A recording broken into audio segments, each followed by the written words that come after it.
இந்த சனி பயிற்சியில் சிலருக்கு உங்கள் ஜாதகத்திலே பிரச்சனைகள் இருந்தால் சில தோஷங்கள் ஏற்படலாம்.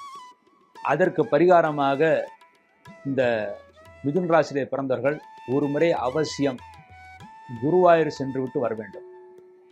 புதன்கிழமை வியாழக்கிழமை 2 நாள் தரிசனம் செய்யும்படி குருவாயூர் சென்று விட்டு வர வேண்டும். அதன் மூலமாக மாணவர்கள் நல்ல முன்னேற்றத்தை அடைவார்கள். மேலும் தொழில் செய்பவர்கள் அவசியம் பிரதி சனிக்கிழமை நீங்கள் இருக்கின்ற ஊரிலேயே பிரதி சனிக்கிழமை சனி பகவானுக்கு நல்லெண்ணெய் தீபம், ஆஞ்சநேயருக்கு நெய் தீபம் என்பது மாலையிலே வைக்க வேண்டும். மாலை சூரிய அஸ்தமனம் ஆகும் போது வைக்க வேண்டும். 5 மணி முதல் 7 மணிக்குள், மாலை 5 மணிக்கு பிறகு 7 மணிக்குள் நீங்கள் தாராளமாக அந்த தீப வழிபாடு செய்யலாம். இந்த தீப வழிபாட்டின் மூலமாக மிதுன ராசி பிறந்தவர்கள் இந்த அடுத்த சனி பயிற்சிகளையும் எந்த பிரச்சனையும் இல்லாமல் நன்மைகளை பெறுவீர்கள். முக்கியமாக சனி பயிற்சியின் 2வது பகுதி உங்களுக்கு நல்ல முன்னேற்றத்தை ஏற்படுத்தி கொடுக்கும்.